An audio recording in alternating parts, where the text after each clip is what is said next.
Welcome back to Stag Figure Reviews. This is the first video in my series of my top 10 all-time favorite figures. We will be starting out with the honorable mentions that didn't quite make the cut, but not him. He's terrible. And my very first honorable mention that didn't make the cut on my top 10 list is this Devastator. There's just something that's missing from him. And I can tell you that what he is missing is some height. If he would have been produced when McFarlane started making the mega figures, he would be definitely cracking that top 10. But because he's just a tad bit short, he doesn't make that list. But I mean, he is a very nice looking figure. The next figure is Violator. This thing is massive. This is a mega figure and he's a lot of plastic. He has a ton of articulation. He's very big. He's very massive. I love all the sculpting and the color scheme. It's just, you know, he's kind of one of those characters in Spawn Comics that's one of the baddies. And I'm just not really in love with this character. If not, he probably would have been able to crack the top 10. But it's just not one of my favorite villains. Now, the next figure that didn't make the cut for my top 10, but was really close, is one of the original Marvel Select Hulks. This is the Red Hulk. And just look at this face. It's just amazing. Just the detail, the teeth, the hair, everything. I just love everything about him.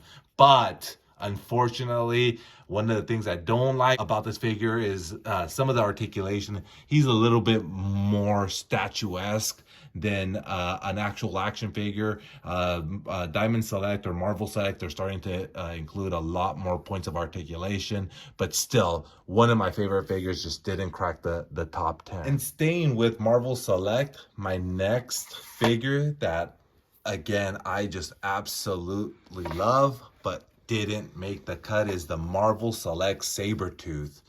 This is the best interpretation of Sabretooth that I've seen when trying to capture his iconic look.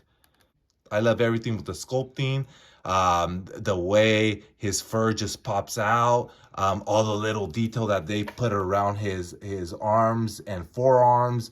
It's a very pokey figure. This was, again, during the early Marvel Select, Diamond Select days when they would make them very statuesque, but still just, I mean, just look at that face.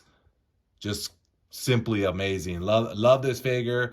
Unfortunately, a little too statuesque for my liking. And there's just figures that I like more that beat him out.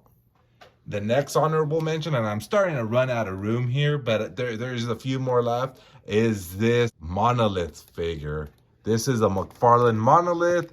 This is one of his newer figures. It's Spawn, and he's hulking. I mean, what else could you ask for?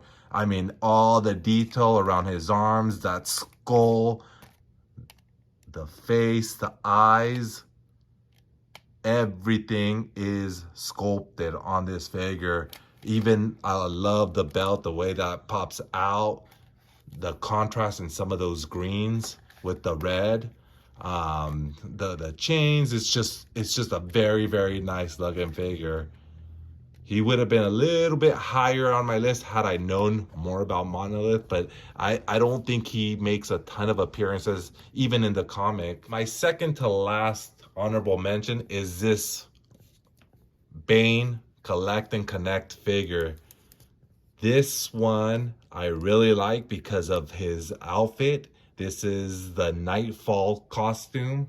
When Bane breaks the Batman, I mean, it's just really nostalgic costume from when I was a kid, and that comic book had come out, and it was just every kid that I knew wanted that comic book with that cover of Bane breaking Batman. That's what this reminds me of.